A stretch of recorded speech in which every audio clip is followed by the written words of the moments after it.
Hey guys, MoiDawg here, and today we're going to be going over the official patch notes for Squad's newest update, V2. This is the first real content drop since Squad's official release back in September 2020, and it is a big one. With this patch comes new vehicles, new weapons, and a bunch of new gameplay tweaks and backend systems that have completely changed how Squad works under the hood. It's a lot to unpack, but before we dive into that, I do want to remind everyone that I stream a lot of Squad on Twitch, at twitch.tv/MoiDawg. If you have a question, want to watch some Squad live, or just simply want to chill and chat with the community, come hang out with us. And if you're still looking to pick up Squad, make sure to check out my official game store at MoiDawg.gg, where your purchase supports me directly.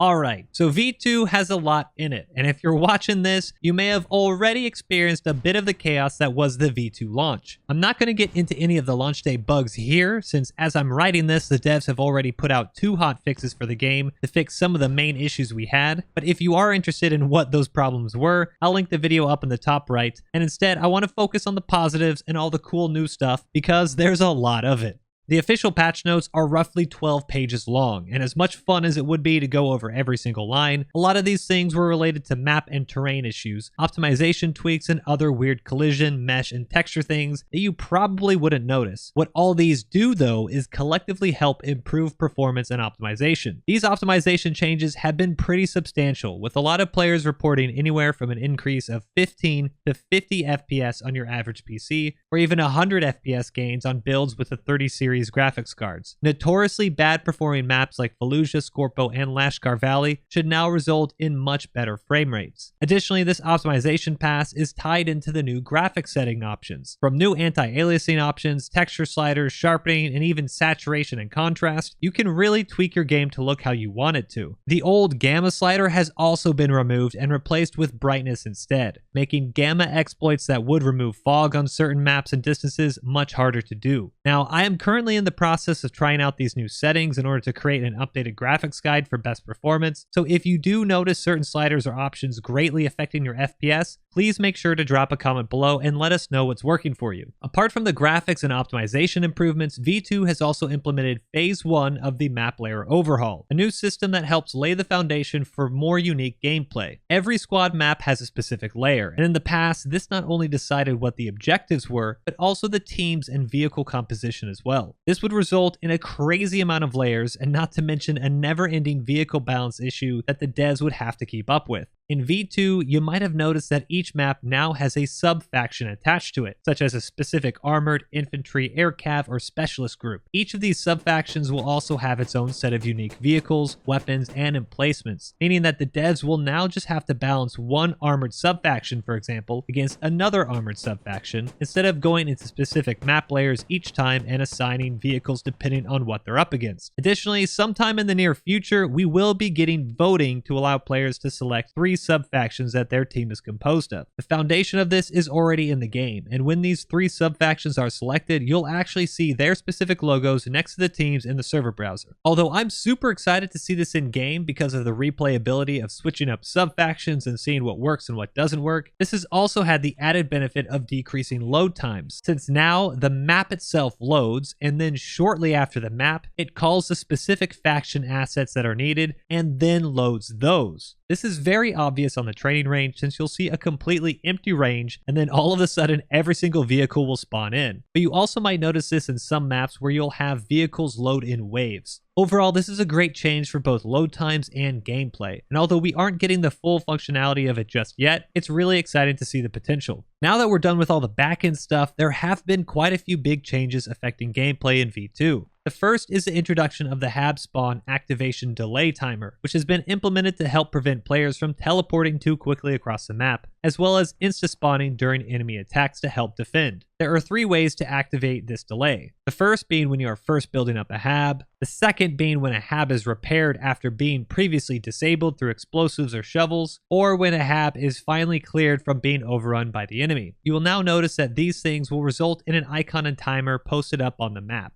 After 10 seconds, the HAB will then be spawnable and your team can spawn in. This is a minor change, but I've noticed that it helps quite a bit when trying to proxy enemy fobs, since previously if somebody moved out of the proxy range or was killed, the entire enemy squad would instantly respawn. Now you have a small cushion of time to get people back in range, making HAB defense a lot more important. Additionally, the fob radio bleed out indicator at the top left of your screen has been fixed to properly show how long the radio has left until it's destroyed. For other fob changes, ESCO blocks, bunkers, walls, and HMG bunkers have had their costs reduced, making it much easier to build fortifications and defenses around your perimeter. I am all for these changes and would honestly like to see some of these adjusted even more, bringing down the cost of things like walls and bunkers closer to 200 build. I think this would allow players to build up a bit more and create an actual fob instead of just simply a spawn point. V2 has also introduced a new refund mechanic affecting both deployables and infantry kits. Previously, if you placed down a HAB that wasn't in the right spot, you would lose all 500 of that build if you wanted to dig it down and move it. Now, as long as you don't build it all the way up, you can dig it down for 80% of the cost being refunded, meaning that for a 500 build HAB, you will get 400 build returned to you. This is a great change, and I hope players will definitely take advantage of this, since I've seen a lot of weird HABs that really prevent your team from moving out of it. This refund mechanic also works for infantry kits as well, and to keep it simple, if you were using a kit that costs, let's say, 100 ammo and wanted to change to a kit that costs 150 ammo, instead of using all 150 ammo to change like you would have had in the past, you will now only use the difference, or 50 ammo. This also has a reverse effect, and if you downgrade kits, it's now a possibility to add ammo back to a fob.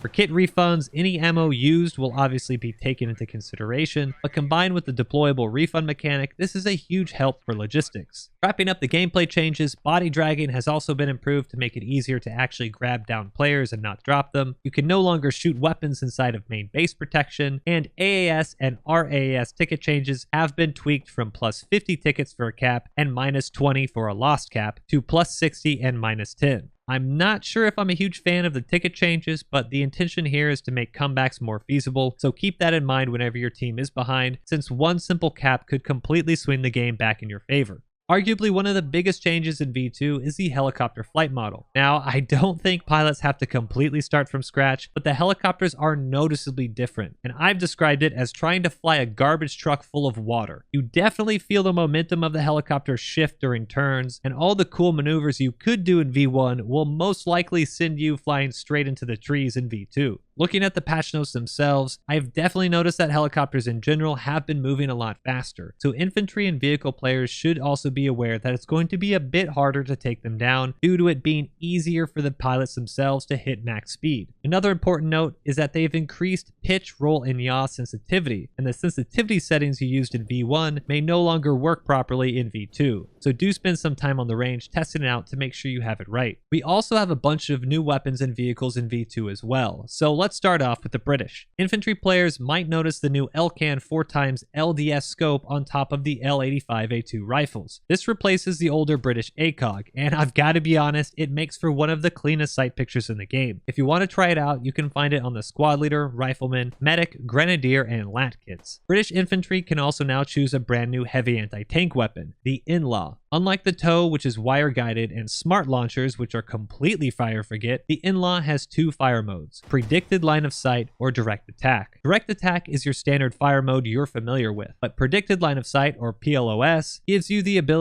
to track the velocity of a target, and once that has been confirmed, alerts you to fire. The missile will then adjust based on the velocity you tracked and will move to intercept at the predicted location. This is a semi-smart fire and forget system, and if the target does change direction or speed, you obviously won't hit it. It's pretty fun, and once you do get the hang of it, it feels absolutely cool. In direct attack mode, you can fire for about 500 meters without any drop, and past that, the missile does begin dropping until landing at roughly 600 meters. This can obviously be adjusted by aiming upwards, but really, the effective range is still 500 meters. The In-Law costs 90 ammo to rearm, and Hat 1 has the In-Law with a SUSAT, while the Hat 2 has the In-Law with irons, a grenade, and binos. For their vehicles, the British now have the Puma helicopter instead of the Blackhawk, the modernized and upgraded Warrior, the LPPV armored Jeep, and the Scimitar. As it's slightly bigger than the Blackhawk, the Puma has 1200 Logi supply instead of 1000 and is armed with 2 M240 machine guns. This thing is awesome, and not only does it look great, it sounds great. I've honestly just simply stood in awe as the Puma flies overhead multiple times due to the sound itself, and I don't know if I'll ever get over it. Squad audio creates some of the most immersive moments I've ever had in video games, and they absolutely nailed it with the Puma. Moving on, although it's still in prototype phase in the real world, the new and improved Warrior has officially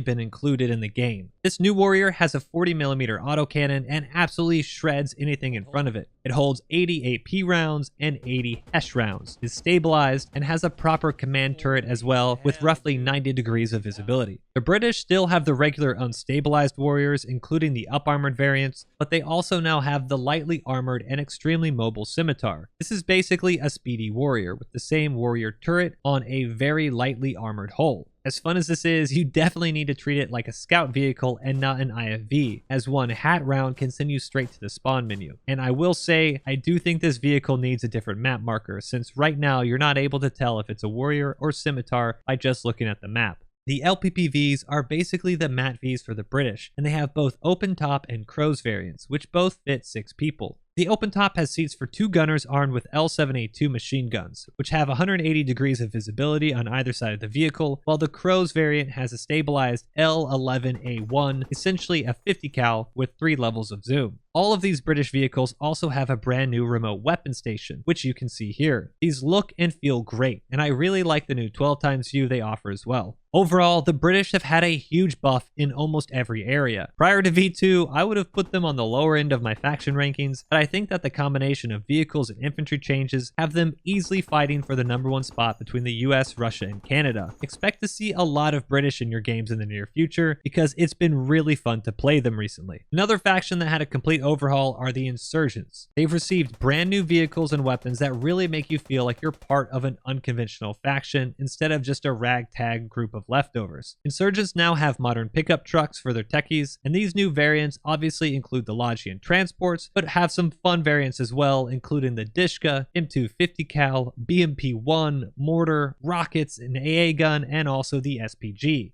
There's also a brand new alternate techie, as they say in the patch notes, which is a black armored Humvee. It is great to see this vehicle back in the game, and if you do want to try it out for yourself, you can find it on the Fallujah invasion layers. It can seat 5 and is armed with a shielded Dishka. For infantry weapons, the Insurgents also get the second bolt action to be included in the game, the Mosin Nagang. This comes in 3 variants, with the full-length iron sight variant available to fighters, the shorter carbine variant available to the sapper, and the scoped variant available for snipers. A new specialty role for the faction that is limited to 2 per team, just like Canada. As of right now, the Mosin appears to be able to one-shot, body-shot enemy players, and although the shorter carbine and scope variant have quite a large kick, the iron sight version is pretty manageable. Both the irons and PU1 scope rifles can range up to 1,000 meters, and I definitely take advantage of that as a sniper. Another unique feature is that this rifle can rearm single rounds instead of a whole stripper clip, making for a quicker rearm if you do need to just top off a round or 2.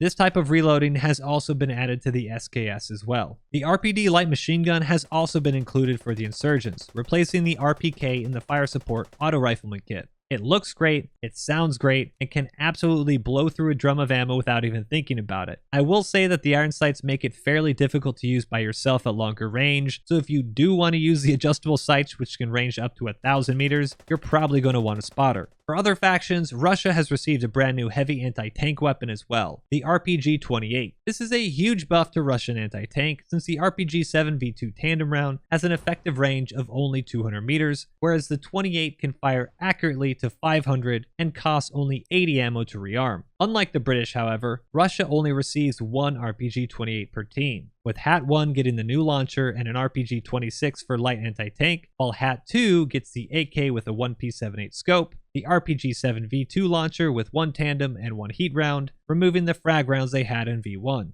Overall, it's a fun kit, and as much as I do like it, I do really feel that Russia should have 2 of these RPG-28s, since Canada and the US received 2 Carl Gustavs, and the British received 2 in-laws. Only one RPG-28 is really an odd balance, especially since you've effectively split heat rounds between the 2 kits as well. The RPG-26 is only effective to about 250 meters, while the RPG-7 can fire up to 500 meters easily. Maybe they're trying to create a bit more teamwork between players, but I still think that while this is an overall buff to Russia, their AT players will be second best to whatever conventional faction they'll be up against. You'll also notice that the AK-74 sounds have changed, and the patch notes state that they are moving to a more authentic sound. Although I don't actually mind this in full auto, the rifle now tends to sound like a suppressed pop gun. Hopefully they can continue to tweak this, since it does feel like it's missing the crack or sharpness that a rifle would have when it is being fired. Russian vehicles have also been buffed with the 3 UBR-8 APCR rounds in the BTR-82s and BMP-2s. This round should be able to penetrate much more armor now, making them much more of a threat than before. Up until V2, these 30 mic rounds would deflect off of Bradley frontal armor and most spots on the British Warrior. But with this upgrade, you might notice that you'll be doing a lot more damage as they can actually penetrate. Now this has only been changed for the Russian BMP-2s, and the MEA variant still has the older 3 UBR-6 round. I do actually really like this differentiation because it makes it feel like an actual Russian export variant of the BMP-2, while the Russia version is the much better one. Moving on to Canada, they now have brand new iron sights and foregrips available for certain kits. Both the C7A2 and C8A3 rifles now have a really clean sight picture if you're not a fan of the EOTech, and this stays in line with the balance between the other conventional factions as well. You'll also notice that these rifles have an added cosmetic PEC-15 laser, making them look a lot more tactical than before. Militia have also received the FAL in the Rifleman 1 slot, and they can no longer select the AKM. It is nice to see the FAL, but as a whole, Militia are just incredibly underwhelming right now, and I would really like to see a complete overhaul of them in the near future. There are a whole host of other smaller changes for optics and infantry weapons, including correct reticle sizes and new parallax effects for EOTech, Red Dot, Z-Point, and 1P63 sights, as well as a new restriction on machine gunners. MGs, like snipers, are now restricted to 1 per squad. And to be honest, I would love to see this implemented across the board for all specialty kits, since although double snipers and double MGs were annoying, double hat kits in 1 squad is much more of a problem. This is a step in the right direction, but I would really like to standardize these specialty kits. Commanders have also had their airstrikes adjusted, with the Sioux strike having its explosive radius reduced, while the A-10 has been nerfed heavily. Both the damage and the projectiles of the A-10 have been reduced, and going over the patch notes, it appears that they want to make it so you have to adjust your airstrikes a little bit more, meaning that a longer A-10 gun run will spread out the projectiles, affecting a larger area, but not doing as much damage to one specific spot compared to a strike that was more focused. In theory, this seems like a great idea, but in my testing, it appears that a full-length Sioux strike can not only disable a HAB, but remove it completely from the fob, whereas the A-10 is much less powerful now. A full-length A-10 strike will disable the HAB by removing the roof, while the minimum range strike of 20 meters, or the most concentrated strike possible, will bring it down to its stakes. Yes, they both effectively disable the HAB, but I couldn't find any type of angle where the A-10 would completely destroy the HAB and make it on par with the Sioux strike. I do like requiring commanders to think a bit more about the strikes, but right now it seems like the Su-25 is objectively more powerful. Either way, for you commanders out there, do be aware of these changes, since the strikes that could destroy vehicles or HABs in V1 will not necessarily work in V2. Finally, the last big addition to V2 is Goose Bay. This map replaces the old Nanisivik map, and it's set in the Happy Valley Goose Bay municipality in the province of Newfoundland and Labrador, Canada. Goose Bay is absolutely gorgeous, and although it is a snow map, it has plenty of forested areas and buildings. The points of interest are incredibly well made, and the foliage specifically is some of the best I've seen in game, with a mix of small, medium, and larger vegetation that make you feel like you're actually in a forest. This makes for extremely entertaining engagements, and when you add in the elevation changes and other microterrain, you have some of the best infantry combat areas in the game. Right now, you can play this map on Advanced and Secure, Random Advanced and Secure, Invasion, or Skirmish, and if you haven't checked it out, I'd really make it a priority to do so. Goose Bay is one of those maps where I could play it back to back to back and still have fun, so I really hope we get more maps of this quality in the future. Other map changes include reworking of Al Basra Airport, making it easier for defenders and attackers alike to fight over the point. Logar Valley AAS V1 is now Russia vs MEA. and the sewer tunnels in Fallujah have been extended a bit to allow for more movement underground. The last notable changes in V2 include more realistic Bradley sights, buffing T-72 turret armor to 200mm, which will now prevent IFVs from penetrating it,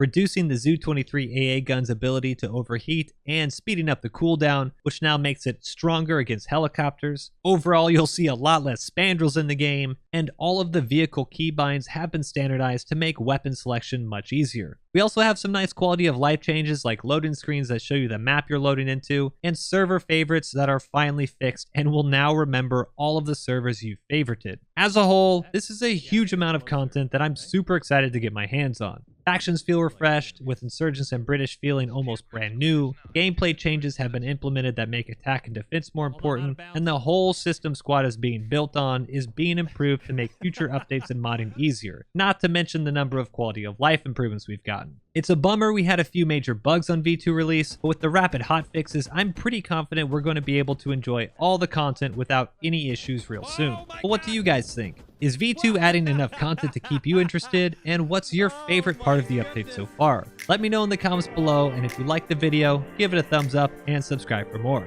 But that's it for me. Until next time, peace. Oh, rip those guys.